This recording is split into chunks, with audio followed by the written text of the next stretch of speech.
Praise the lord. మన రక్షకుడు పరిశుద్ధుడు యేసుక్రీస్తు వారి శక్తి కలిగిన నామమున ఈ రోజున దేవుని వాక్య ధ్యానమునకు ప్రతి ఒక్కరికి మన రక్షకుడైనటువంటి యేసు పేరిట ప్రైజ్ ద లార్డ్. ఒక్కొక్కళ్ళ ముందు ఒక్కొక్క రకంగా నిలబడాలంటే క్వాలిఫికేషన్ అనేది ఉండాలి. స్టూడెంట్స్ ముందు టీచరు, అలాగనే కాలేజీ స్టూడెంట్స్ అయితే లెక్చరరు, ఇంకా ఆ పైన ఉన్నటువంటి వారికేమో ప్రొఫెసరు. ఇట్లాగా అర్హత అనేది మారుతూ ఉంది. వారి వారి స్థితిగతులను బట్టి వాళ్ళ ముందు నిలబడాలంటే మనుషునికి అర్హత అనేది ఉంటా ఉంది. మనుషుని చేతితో కాకుండా ఆకాశమందలి దేవుని ముందు నిలబడాలంటే ఎంతటి అర్హత ఉండాలి. ఈ వద్దులే, మనుషులు వాళ్ళు ఆలోచన చేసి కట్టుకున్నటువంటి వాటి గురించి మాట్లాడుకొని అందులో నిలబడటం కొరకు మనం ప్రయాసపడట్లేదు, కానీ ఆకాశం అందున్నటువంటి దేవుని ముందు నిలబడటం కొరకు మనం ప్రయాసపడతా ఉన్నాం. ఆ విషయాలను మనము ధ్యానించుకుందాం. ఇప్పుడు చూసినట్లయితే ఒక్కొక్కళ్ళకి ఒక్కొక్క క్వాలిఫికేషన్ ఉంటా ఉంది. లేఖనాల్లో రాయబడి ఉన్నది, దేవుని యొక్క పవిత్రమైనటువంటి మార్గము వెంబడి నడిచినటువంటి మనుషుడు కూడా మాట్లాడుతూ ఉన్నాడు. యేసు ప్రభు వెంబడే నడిచిండు. ఆయనను అప్పగించినటువంటి ఇస్కరియోతు యోధ యేసు ప్రభు వెంబడే ఉన్నాడు. ఉండి ఆ మనుషుడు చివరికి ఏమని మాట్లాడుతూ ఉన్నాడంటే, నేను అప్పగించింది మామూలు మనుషుణ్ణి కాదు, సాధారణమైనటువంటి మనుషుణ్ణి కాదు, ఆకాశమందలి దేవుడైనటువంటి యేసు ప్రభు. ఆయన ఆకాశమందున్నటువంటి దేవుడు, ఆ పరిశుద్ధుడైనటువంటి దేవుణ్ణి నేను అప్పగించిన అని చెప్పనని ఆయన చేతిలో ఉన్నటువంటి ఆ డబ్బుని, ఆ ద్రవ్యం ఏదైతే ఉంటుందో దానిని తీసి ఆడ పడేసి, దేవాలయంలో పడేసి పోయి ఊరి పెట్టుకొని చేస్తాడు. ఆయన వెంబడి తిరిగినటువంటి వాళ్ళే. సరే, ఇక అయింది. మనుషుల ముందు నిలబడ్డారు. వాళ్ళకున్నటువంటి అర్హత ఏదో ఒకటి ఉంది అని చెప్పినని ఆ అర్హతతోటి మనుషుల ముందు నిలబడి మేము దైవ సమానులు అని చెప్పనని చెప్పుకున్నటువంటి వాళ్ళు ఎవరైతే ఉంటారో వారిని వెంబడించేటువంటి వారే దైవ సమానులు అని చెప్పుకున్నటువంటి వారి యొక్క జీవితాలని తవ్వి తీస్తే మేము దైవంతో సమానం అని చెప్పుకున్నారు చూడండి. వాళ్ళ యొక్క ఫాలోవర్లు ఉంటారు కదా, వారిని అనుసరించేటువంటి వారు, వీళ్ళు వాళ్ళ జీవితాలని తవ్వి తీస్తే ఈ అనుసరించేటువంటి వారే మాట్లాడతారు. సరి అయినటువంటి అర్హత కాదు, మనుషుల ముందు నిలబడటానికి దైవ సమానులు అని చెప్పుకొని మనుషుల ముందు నిలబడటానికి సరిపోయినటువంటి జీవితాలు వీళ్ళ జీవితాలు సరిపోవని వాళ్ళని వెంబడించేటువంటి వారే చెప్తారు. వాళ్ళని ఎవరైతే అనుసరిస్తూ ఉన్నారో అప్పుడు దాకా గుడ్డిగా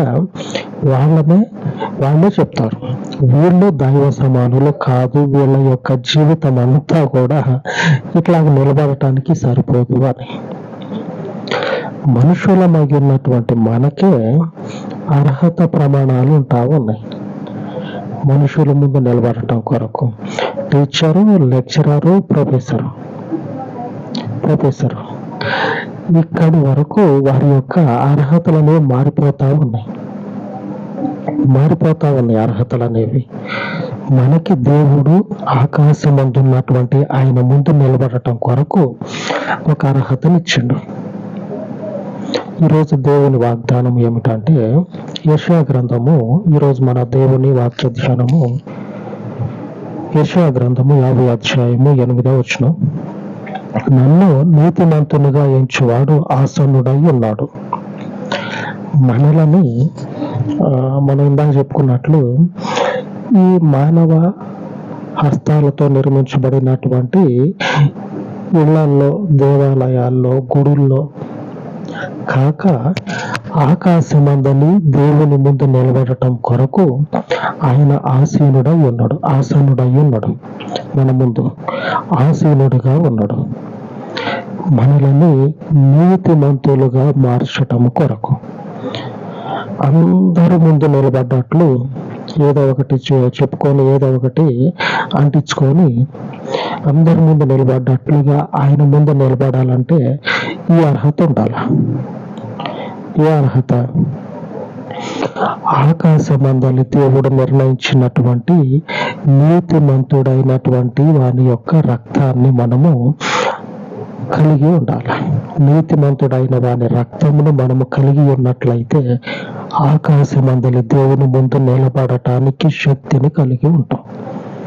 ఆయన మన ముందు నిలిచినటువంటి ఆ యొక్క విధానం ఉంది కదా, అది మన జీవితాల్లో ఆయన ముందు నిలబడటానికి అవకాశం ఇస్తుంది. ఆయన ముందు నిలబడగలిగినటువంటి వారు ఎందరైతే ఉంటారో వాళ్ళందరూ కూడా ఈ పవిత్రమైనటువంటి రక్తంలో కడగబడినటువంటి వాళ్ళు ఉంటేనే ఆయన ముందు నిలబడేటువంటి స్థితిని పొందుకుంటారు, లేకపోతే పొందుకోరు.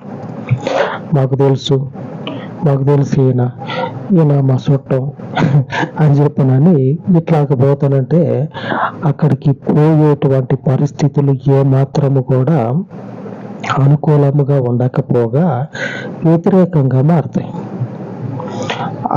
ఇట్లాగా చెప్పుకొని పోవటానికి ఏ మాత్రం కూడా అవకాశం లేనటువంటి స్థలం అది. ఆ స్థలంలో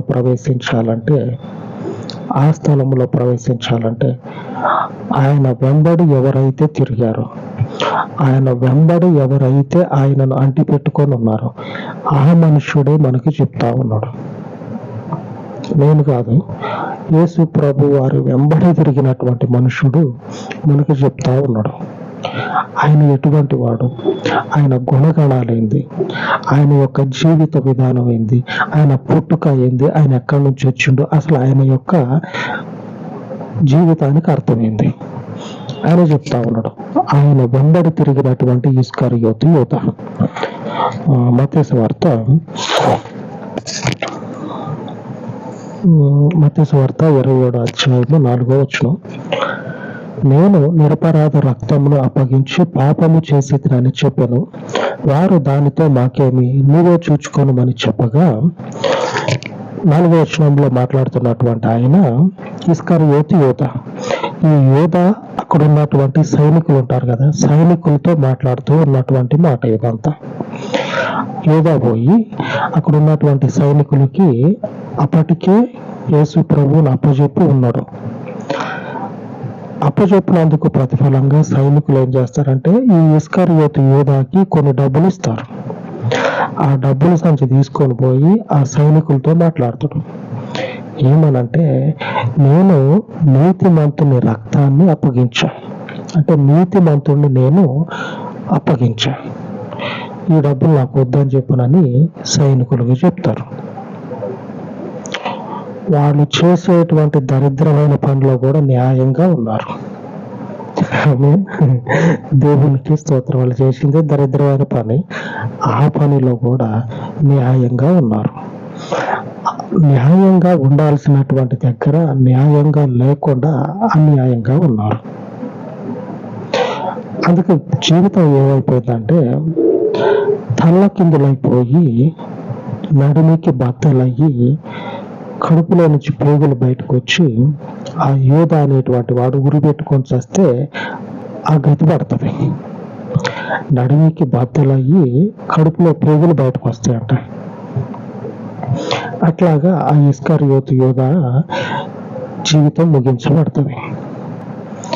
మనిషి హృదయంలో ఒక భయం, ఎందుకంటే ఈ మనుషుడు నీతిమంతుడై ఉన్నాడు, ఆయన వెంబడి తిరుగుతా ఉన్నాడు, ఆయన యొక్క జీవితాన్ని ఉదయం నుంచి సాయంత్రం వరకు చూస్తూనే ఉన్నాడు. ఆయన మాట ఏంది, ఆయన యొక్క ప్రవర్తన ఏంది, ఆయన మాట, ఆయన ప్రవర్తన ఏంటి చూస్తా ఉన్నాడు. అంత చూసిన మనిషి న్యాయంగా ఉండాల్సిన కాడ అన్యాయంగా ఉండి, అన్యాయంగా ఉండాల్సిన కాడ న్యాయంగా ఉంటా అని చెప్పానంటే, పోరా నాయన పో. ఎందుకు నేను మాట్లాడుకున్నా ఏమని, ఆయన నాకు అప్పచెప్పినావు అనుకో, నీకు ఇదిగో ఇంత డబ్బు ఇస్తా అని చెప్పని మాట్లాడుకున్నాం, మన ఇద్దరికి డీల్ సెట్ అయింది, అయిపోయింది. ఇక ఆ డబ్బులు నీకు సంబంధం, నువ్వు అన్యాయంగా సంపాదించినావు కదా, నీకు సంబంధం. దాంతో తాగుతావో తిరుగుతావో తింటావో ఏం చేస్తావో నీ ఇష్టం. తాగి తిను చిందేయి నీ ఇష్టం, నీకే సంబంధం, నాకు వద్దని చెప్పనని వాళ్ళు అంటారు. 4వ వచనంలో అదే రాయబడి ఉన్నది. వారు దానితో మాకేమి, నీవే చూచుకొనుమని వానితో చెప్పారు. 4వ వచనంలో రాయబడినటువంటి మాట, వానితో నీవే చూసుకొనుమని చెప్పగా, ఇక వాళ్ళు ఏం చేశారంటే చేతులు దులుపుకున్నారు. నీ ఇష్టం, నువ్వే అప్పు చెప్పినా నీకే సంబంధం, ఆ డబ్బులు మనం మాట్లాడుకున్నాం కదా ముందుగానే, ఇచ్చింది అయిపో అని చెప్పానంటే, భయానికి అప్పటికే పీకల దాకా భయం ఉంది. ఎందుకంటే అప్పచెప్పింది నీతిమంతుని యొక్క రక్తాన్ని, నీతిమంతుడిని. కింద వచనంలో రాయబడి ఉన్నది, 4వ అధ్యాయంలో నిరపరాధ రక్తము అంటే మీకు అర్థం తెలియాలంటే అదే పేజీలో చివర్లో అంటే అడుగున రాయబడి ఉంటుంది. అంటే అనేక ప్రాచీన ప్రతులలో నీతిమంతుని యొక్క రక్తము అని పాఠాంతరము. అంటే అర్థం ఏంటంటే నిరపరాధ రక్తం అంటే నీతిమంతుని రక్తాన్ని, నీతిమంతుని నేను అప్పగించిన అనేటువంటి అపరాధము ఆ మనుషుని ఏం చేస్తా ఉన్నదంటే పిండుతా ఉంది. ఆ భయానికి పోయి ఊరేసుకొని చచ్చిపోతాడు. ఆయన నీతిమంతుడు అని ఎంచినటువంటి ఆయనతో తిరిగిన మనుషుడు మనకి సెలవిస్తా ఉంటాం.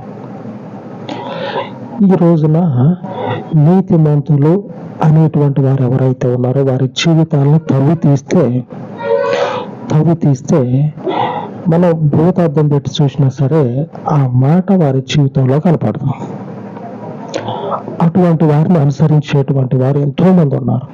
సరే నీ ఇష్టం, అనుసరించు, మనకు సంబంధం లేదు. మనం అనుసరించుచున్నటువంటి వాడు ఆకాశమందు ఉన్నటువంటి దేవుని ముందు మనల్ని నిలబెడతాడు. గుడ్డుగా కళ్ళు మూసుకున్నట్టు ఇటు ఇక్కడ ఏముంది, ఇక్కడ ఫోన్ స్టాండ్ ఉందిగా, ఇట్లాగా మన హృదయంలో వివేచన కలిగిపోతా ఉన్నాం. కళ్ళు మూసుకున్నావా, కళ్ళు మూసుకుంటే ఏముంది, స్టాండ్, టీవీ, ఫోన్ ఉంది కదా, ఫోన్ స్టాండ్ ఉంది. అంటే మన హృదయంలో ఎటువంటి వివేచన ఉండాలంటే నీతిమంతుడైనటువంటి క్రీస్తు రక్తాన్ని మనము కలిగి ఆకాశమందున్నటువంటి దేవుని ముందు నిలబడబోతా ఉన్నాము అనేటువంటి వివేచన మనకు ఉన్నది మనకి. కనుకనే క్రీస్తుని వెంబడిస్తా ఉన్నాం. లోకంలో ఉన్నటువంటి వారు వాళ్ళ యొక్క వాళ్ళ యొక్క హృదయానుసారంగా నడుస్తూ ఉన్నారు. అయితే ఎవరినైతే అనుసరిస్తూ ఉన్నారో వారి జీవితాలను తవ్వి తీసినట్లయితే ఈ విషయాలకి వ్యతిరేకంగా వాళ్ళ జీవితాలు ఉంటాయి. ఈ విషయాలకి వ్యతిరేకంగా ఇస్కరియోతు యోధా చూసిండు యేసు ప్రభు వారి జీవితాన్ని. ఈయన నీతిమంతుడే. ఎంతగా అంటే అప్పచెప్పినందుకు ఉరి వేసుకొని చనిపోయేంతగా భయం వచ్చింది. నీతిమంతుడైనటువంటి మనుషునికి ఉపద్రవం తెచ్చిపెట్టిన అనేటువంటి భయము మనుషుల్ని ఉరిపెట్టుకొని చంపేదాకా తీసుకుపోయింది. మన జీవితాల్లో ఉన్నటువంటి క్రీస్తు మన ముందు నీతిమంతుడిగా ఉన్నాడు. ఆయన ఆసీనుడై ఉన్నాడు. మనకి ఆసీనుడై ఉన్నటువంటి ఆయనని మనము కలిగి ఉన్నాం. ఆకాశమందు ఆసీనుడై ఉన్నటువంటి దేవునిని మనము కలిగి ఉన్నాం. ఆ కలిగినటువంటి దేవుడు ఎటువంటి దేవుడు అంటే ఈరోజు వాక్య ధ్యానంలో మనము మొదటగా చదువుకున్నట్లు నీతిమంతులనుగా మనలను మార్చే దేవుడు. మన ముందు నిలిచినటువంటి దేవునికి ఒక అర్హత ఉంది. మన బోటోడు కాదు,